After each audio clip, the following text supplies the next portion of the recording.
যার জন্য আমাদের আজকের এখানে আয়োজন, সেই মুগ্ধকে আমার মনে হয় আপনাদের কারো কাছে পরিচয় করিয়ে দেওয়ার কোনো দরকার নেই।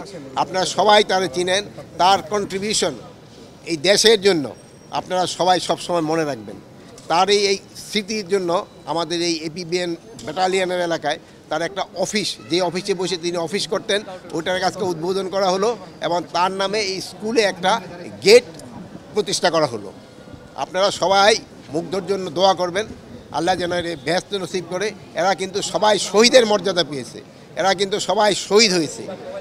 শুধু মুগ্ধ নয়, এই ইসে যারা যারা শাহাদাত বরণ করেছে সবার জন্য আপনারা দোয়া করবেন, এরা সবাই যেন শহীদের মর্যাদা পায়। এবং যারা অসুস্থ আছে তাদের সুস্থতা সবাই কামনা করবেন। এবং যারা অসুস্থ আছে এই সবাই চিকিৎসার ব্যবস্থা কিন্তু সরকার করবে। এদের যদি বিদেশে পাঠানো দরকার হয় তাও ব্যবস্থা করা হবে। এটার জন্য কোনো কিছুতে কোনো রকম কার্পণ্য করা হবে না।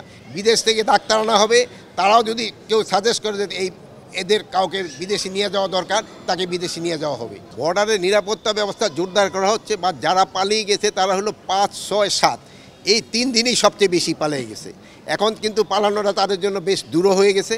এখন আপনারা দেখবেন এখন পালাইতে গেলে শুধু ওই আমার পুলিশ বা আমার বিজেপি তা না, জনগণই কিন্তু তাদের পিছনে আছে, জনগণই কিন্তু তাদের ধরে ফেলে। এখন পালানোটা খুব একটা সুবিধাজনক তাদের জন্য হচ্ছে না। কিন্তু হ্যাঁ, ওই 5, 6, 7 তারিখে অনেকেই পালিয়ে গেছে, অনেকেই পালিয়ে গেছে। আমাদের দায়িত্ব তাদের গ্রেপ্তার করা, আপনাদের দায়িত্ব আমাদের ইনফরমেশন দেওয়া।